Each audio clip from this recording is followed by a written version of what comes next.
On est maintenant rendu à simuler nos 3 phases dans Vericut. Vous allez devoir ouvrir le projet Vericut Tutoriel 5. Et une fois ouvert, dans l'arbre de projet à gauche, vous voyez qu'il y a la phase 1, 2 et 3. On a posté tout à l'heure 3 programmes différents pour nos 3 phases. On va devoir les insérer dans chacune des phases.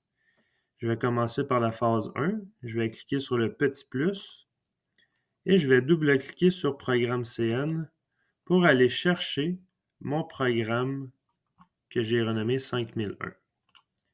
Ça, c'est mon programme de la phase 1. Je vais faire le petit moins et je vais pouvoir ouvrir ma phase 2. Je vais cliquer sur Programme CN encore une fois, double-clic. Je vais aller chercher mon programme de ma phase 2 qui est 5002. Et pour la phase 3, la même chose. Je vais aller dans Programme CN, Bureau. Je vais aller chercher mon programme de ma phase 3. Quand ça c'est fait, je fais Reset pour recommencer au début.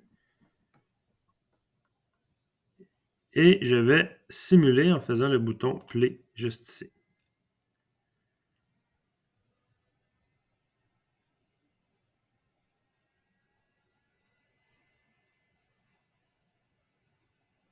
Une fois la phase 1 terminée, vous pouvez faire Autodiff pour analyser le travail en cours de route.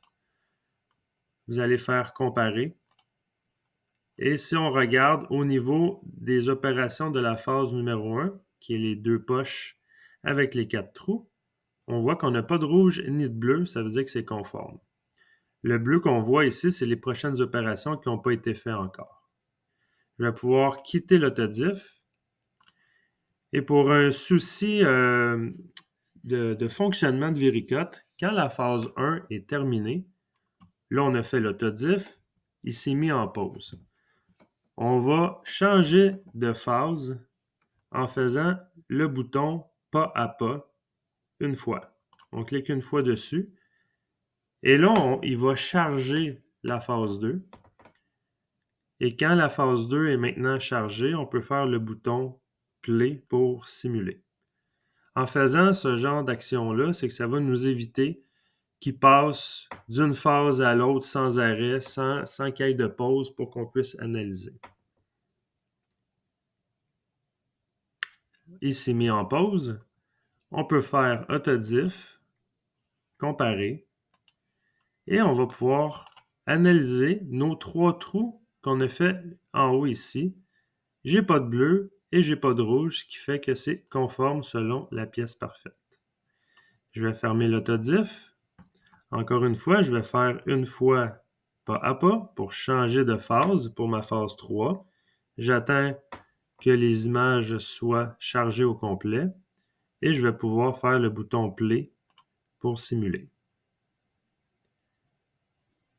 Une fois terminé, je vais faire une dernière fois Autodiff, Comparer, et je vais pouvoir analyser si j'ai du rouge ou du bleu. Dans ce cas-ci, j'ai juste du turquoise. Ma pièce est parfaite. Alors voilà pour le tutoriel numéro 5.